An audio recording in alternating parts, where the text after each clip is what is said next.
Hey,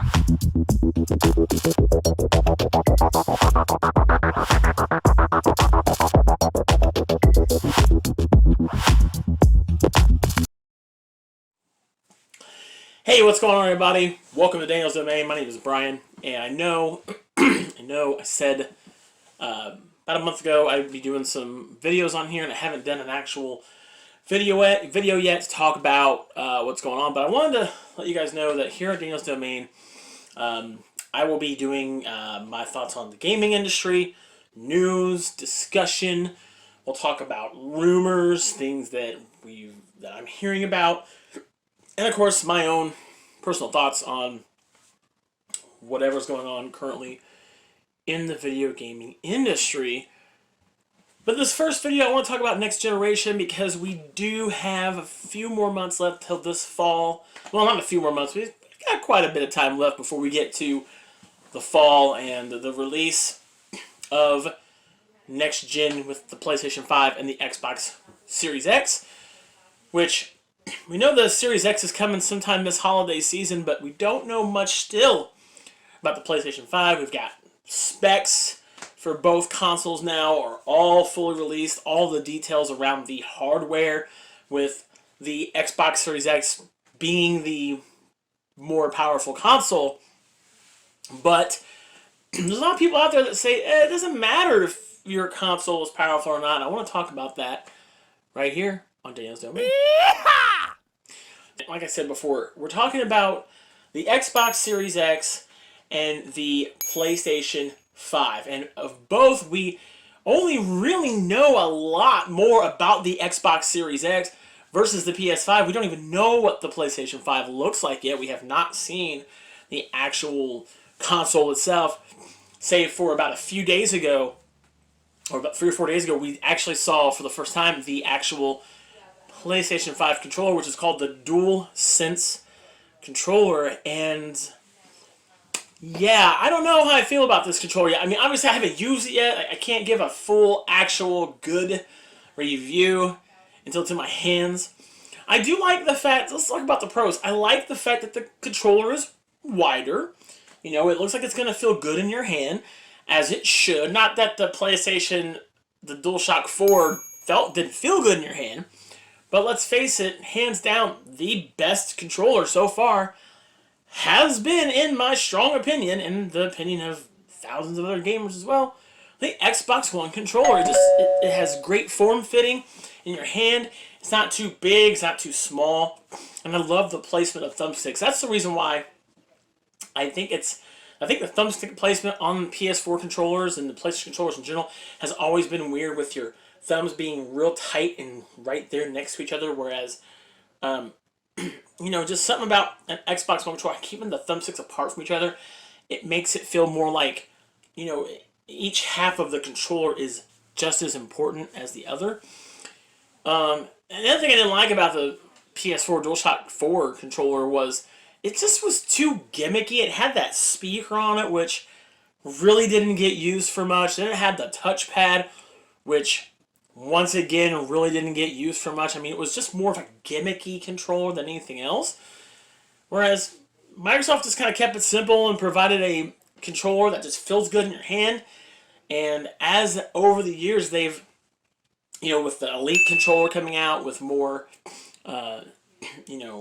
grippers on the controller, on the back of the controller, which it appears on the new Xbox Series X controllers, and those grips are going to be a series mainstay when it comes to the X, as well as the grips being on the actual triggers themselves, which I couldn't really tell much from the PlayStation 5, the DualSense controller as it's called now, if it had grips on the actual triggers. But what I do like about the DualSense controllers, they actually are triggers now, instead of just curved out parts of the L2 and R2 buttons are actual now.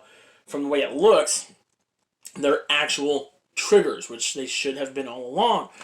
The other thing that Sony touts about the PlayStation 5, DualSense controller is the haptic feedback and the 3D audio that is going to come with the console, and appears to be coming out of this microphone or speaker. I don't think it has speaker, but it does have a microphone built into it, which is a yes and a no for me, because I get the whole, if you don't want to have your headphones on and you just want to talk to your friends, you can do that. And I guess listen to them through your TV. But I'm hoping there's a push-to-talk feature on that, because I couldn't imagine just playing a game and having and my friends hearing the sounds of my buttons, like just that clicking. I wouldn't want to subject my friends to that while I'm online in a chat party with them or whatever. So I would imagine that's a push-to-talk thing if you're just using the microphone on the controller. And I'm also curious to see if any games are going to take advantage of this as well. It would be really interesting to see if it works kind of like a Kinect, in the sense of, you're playing Madden, and instead of pushing the cross button to hike the ball, you just say hike, and you get the ball.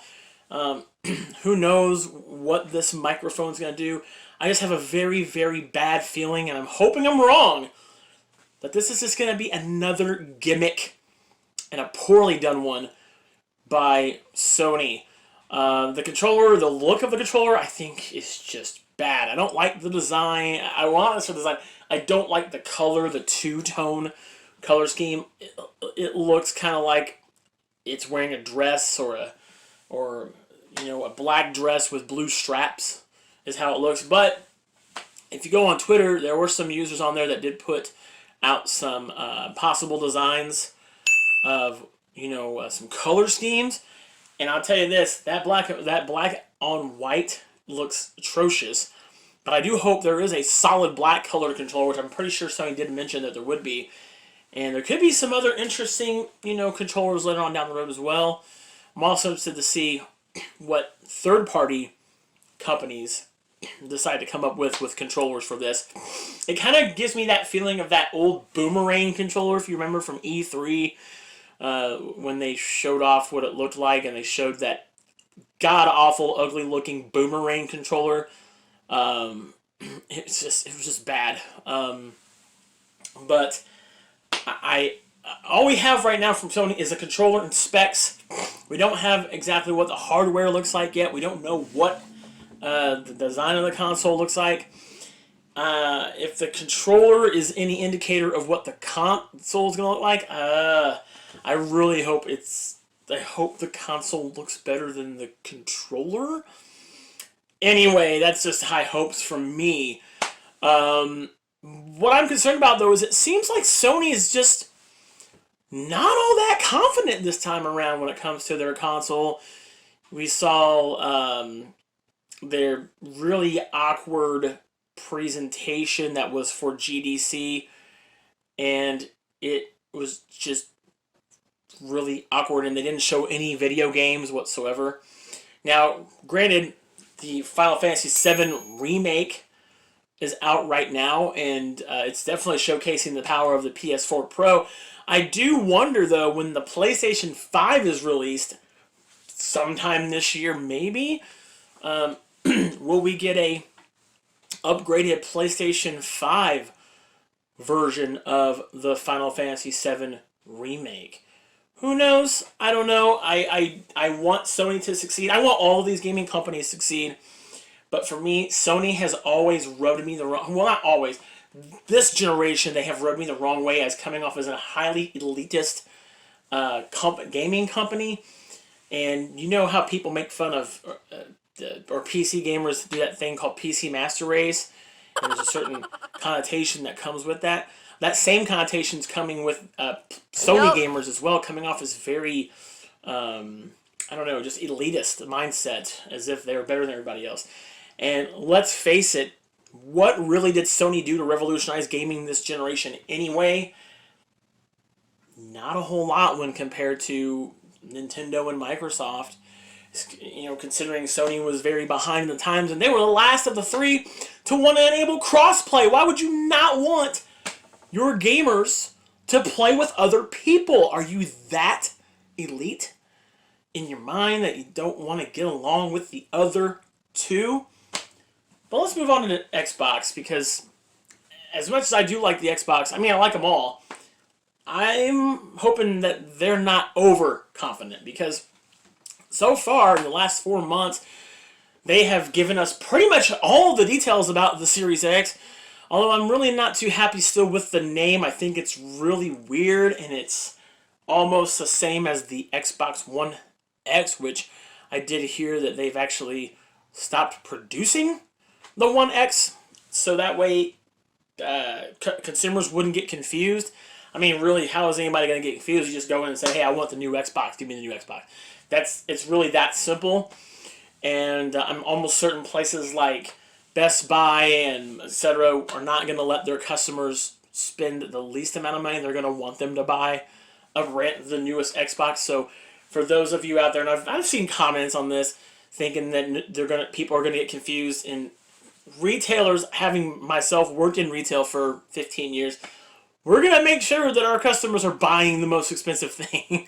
But not just because we want them to buy the most expensive. We want them to have the current gaming technology. So, yeah, that whole debacle about not or getting confused between the two is just a bunch of BS in my opinion.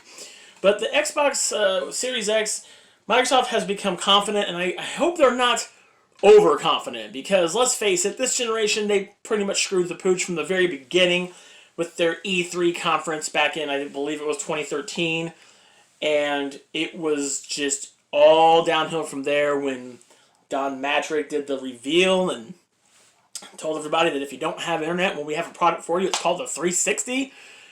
And that just cringe-worthiness that came out of Microsoft from day one, from their announcement and reveal of everything, it was just bad. Now, I will say this, that I did start off this generation being a Sony fanboy. Ugh, I hate fanboys, by the way. But ever since then, I've kind of just, I don't know, I've really enjoyed what Microsoft's done, and they've tried their hardest to right the ship that they put in such bad, murky waters and almost went straight into a freaking iceberg and sank like the Titanic. But Microsoft has turned it around, and in fact, they, in my opinion, have done more for gaming to revolutionize it this gen than anyone else. And let's face it, they even came out with the adaptive controller to make sure that that anyone could game. And what's amazing about that adaptive controller is it also works on like the Switch and the PC, and I believe even some people have been able to make it work on the PlayStation 4. But let's face it, Microsoft is truly, in my opinion, the humanitarian company of the three, right alongside Nintendo, of course, when it comes to making sure that everyone is able to game. Now, we know the specs of the Xbox Series X are absolutely more powerful than the PS5, and it is going to be, without a doubt, the most powerful gaming console ever made. But once again, that ties back to what I said earlier. That doesn't always mean anything. You can have the most powerful whatever. That doesn't always make you the best. And it was quite clear this gen that the Xbox One X was, in fact, more powerful than the PlayStation 4 Pro, but the PS4 Pro still outdid Xbox. And everybody's quick to talk about sales numbers, but honestly, it isn't just about sales. It's about what is truly the better popular console. And honestly, the PS4 was the better, more popular console, and they started right off the bat by kicking Microsoft's you-know-what from E3 with that amazing how to share your games video with people. And they did a fine job with that, and they've still done a great job, but I feel like that they're on top of the mountain. Now they're on top of the mountain, they're getting a little too big for their own shoulders, if you know what I mean. And I don't know, the fanboyism when it comes to Sony fanboys, it's just toxic is the best way I can describe it, because it just comes off as toxic. And I could do a whole episode about fanboys, but that's not what you're here for. But yes, I think Microsoft might be a little too overconfident. They're claiming that a lot of the games are going to be backwards compatible. They're even claiming they're going to be backwards compatible all the way back to the regular Xbox, the OG Xbox, whereas Sony has already kind of screwed up on that by saying that they're only going to have 100 or 200 of the most popular PlayStation 4 games will be backwards compatible, meaning not the entire PS4 library won't be, whereas Microsoft has said that the entire Xbox One library will be backwards compatible. That's kind of a big deal, because let's face it, I don't have a PS4. I primarily game on Xbox One X, and I want to make sure I can take my Xbox One X games with me to the next gen. And if you're a Sony, whatever, if you play mostly on a Sony console, you should be a little concerned because you might not be able to take over all of your games to next gen. Now, certainly games like God of War, Spider-Man, Uncharted, and I would imagine Horizon Zero Dawn will all transition over to next gen. But there's a lot of games out there that are still very popular that may not make it. So I am a little concerned in that aspect.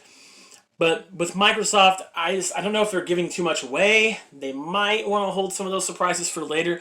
And the other thing, too, is we still don't know the cost of either of these consoles. I'm willing to bet that if I was a betting man, I would say that probably, since the Xbox Series X is the more powerful console, it is going to be the benchmark for the pricing this generation. So basically, whatever Xbox prices their console at, I would imagine Sony will probably try to go low, if not lower, than the Xbox Series X. So we'll see about that. But hopefully, I'm guessing we're going to see the Xbox Series X start off at $499.99. If I had to be a betting man, I'd probably put my chips on that. I'd be really shocked if they went $549 or $529. If they go $600 or more, I don't know how comfortable consumers are going to be with that, paying $600 or more. Now, let's face it, Microsoft has stated that there are multiple SKUs for this new generation, which we still don't know about the lower end model of the Series X, and who knows? We haven't even heard anything about that yet. They might have even scrapped that for all I know. To me personally, there's a lot of other features that I want these consoles to have, such as streaming. I know that streaming to services like Twitch and Mixer for the Xbox and Twitch PS4, Twitch and YouTube for the PlayStation 4 were able to be done on both consoles starting this gen. This was really the generation that started and enabled you to stream from your console at home. Now I hope that next generation we get the even more progression than that, to where we can have things like maybe chroma keys added to these consoles and the ability to use your own Logitech webcam, which you can already do on both consoles now as you bring your webcam over and stream with them. I'd love to see the ability of having Twitch alerts pop up during your stream and just so many other stream options. I want to see YouTube be an option on the Series X as a means of streaming, although it really kind of sucks considering Microsoft's going to heavily push Mixer since they own it. Nothing wrong with Mixer, it's just kind of leaves everybody else behind when it comes to Twitch and YouTube, but hey, whatever. But I do hope that there is a lot more for streamers, such as myself, who have more options to stream. I've never believed in needing to have a capture card or anything like that when it comes to using these consoles. But I just want to say that I'm excited for next gen. I can't wait to see what the form factor is going to be for this new PS5 console. Xbox, are they giving away too much? Who knows? I think they might be. They might be a little overconfident. We'll see. It's going to be really weird not having E3 this year and having all of these different developers doing their own thing. And we'll see. We'll see what happens. Hopefully, it all goes well. Everybody stay safe out there. This is Brian Daniels. Thank you guys so much for checking out this video here on Daniels Domain. If you like what you saw, you know what to do. And if you didn't, you also know what to do. And you know what to do, too, if you like this channel. There's that red button up there you can hit. And that way you'll know when I'm put more videos up. But leave comments down below. What do you think about PS4 and Xbox Series, or PS5 and the Xbox Series X? What are your expectations for both? And until next time, see you guys.